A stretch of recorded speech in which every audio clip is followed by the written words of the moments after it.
wrapping is just mechanical? In high-speed systems, it directly impacts signal integrity, EMI, and reliability. In micro-coax applications like LVDS, EDP, MIPI, and RF modules, signals operate in the gigahertz range. At this level, even small changes in cable geometry or materials can degrade performance.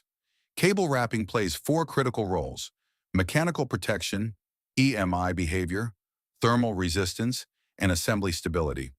Let's start with black acetate tape. It's flexible, cost-effective, and easy to apply. It helps reduce mechanical stress and dampens micro vibrations, improving stability in compact assemblies. This makes it a strong choice for consumer electronics and controlled environments. However, it has limited thermal resistance and isn't ideal for high EMI conditions. Now, PTFE tape. This is a high-performance option with excellent dielectric properties. It minimizes signal loss and maintains stability even at high temperatures. That makes it ideal for automotive systems, RF modules, and high-speed imaging applications. The trade-off is higher cost and more complex handling during assembly. There are also advanced options to consider. Polyamide tape offers high thermal resistance and reliability. Foil wraps improve EMI shielding.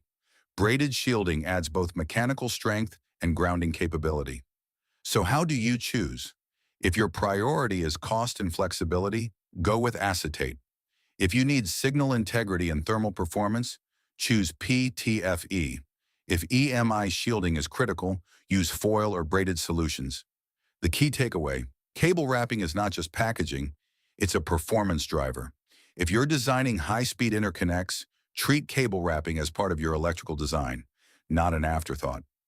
Ready to take your project to the next level? Contact us today for a free consultation.